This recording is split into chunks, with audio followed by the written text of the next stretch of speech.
cutubyo ka tirsan ciidanka xoogga dalka Soomaaliyeed gaar ahaan guutada 5aad iyo 22aad ee xoogga dalka Soomaaliyeed ayaa maanta gaadakacayaar ay u dabaaldegayaan sanad guuridii 59aad ee ka soo wareegatay markii la aasaasay ciidanka ayaa waxay ka sameeyeen taliska guutada 5aad ee ciidanka xoogga dalka Soomaaliyeed ee qaybta 27aad ee magaalada Beledweyne.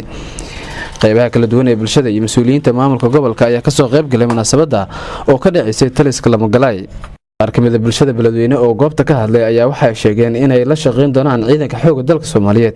si ay u gaaraan guulo wax ku ool ah oo ay kaga gaaraan cadawga Al-Shabaab.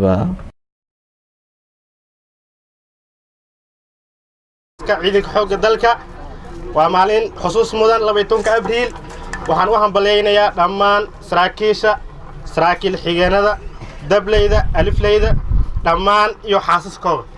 waxaan aniga waa iiga duwan tahay maanta maalmaha kaleeto waayo aniga waxaan ahay waxaan ku dhashay xero oo military waxaan ku soo barbaaray xero military ilaa hadda aan taaganahay iyo maalinta hooyadii caloosheeda aan ka soo baxay xero military ayaan ku jiray kale ku gaara caafimaad iyo barwaaqo dalka xura ku gaara shabaabkan la dariira anagu ku hadlaya afka odayaasha dhaqanka gobolka Hiiraan waxaan idin kula shaqeynaynaa hadaatiin ciidamada xoogga dalka Soomaaliyeed hadaatiin maamul hadaatiin Amazon inaan idinka barbar dagaalano hadii la yiraahdo anaga oo ka hadlaya odayaasha dhaqanka gobolka Hiiraan. Wassalaamu calaykum waraxmatullaahi wabarakaatuh. gudoomiye ku-xigeenada maamulka gobolka Hiiraan ee amniga iyo siyaasadda maaliyadda ee gobolka Hiiraan iyo xildhibaan Aadan Cabdi Faarax oo kamid ah mudanayaasha baarlamaanka Hirshabelle ayaa u hambaliyay ciidanka xoogga dalka Soomaaliyeed inaan u diyaar garowno 2019 ka sanadkan cusub ee 2019 ka howlgal ka dhan ah ciribtirka shabaab insha Allah taala anagoo maamulka ahna insha Allah taala garabkiina nahay waan idin raaci doonaa mayo oo la abuuro taariikh in adiga taariikh aad abuurto oo adiga lagu sheegaa fiican in wixii la soo sameeyay ka sheekayso marka waxaan leeyahay kuwa taariikh abuuro noqda wadankan xureeya dalkan iyo dadkan mideeya noqda marka waxaan leeyahay hambalyo ka maamulka gobolka Hiiraan wuxuu ballan qaadayaa inuu si dhow idin la shaqeyn doono hadduu Ilaahay yiraahdo. taliyaha guutada 22aad iyo taliye ku-xigeenka guutada 5aad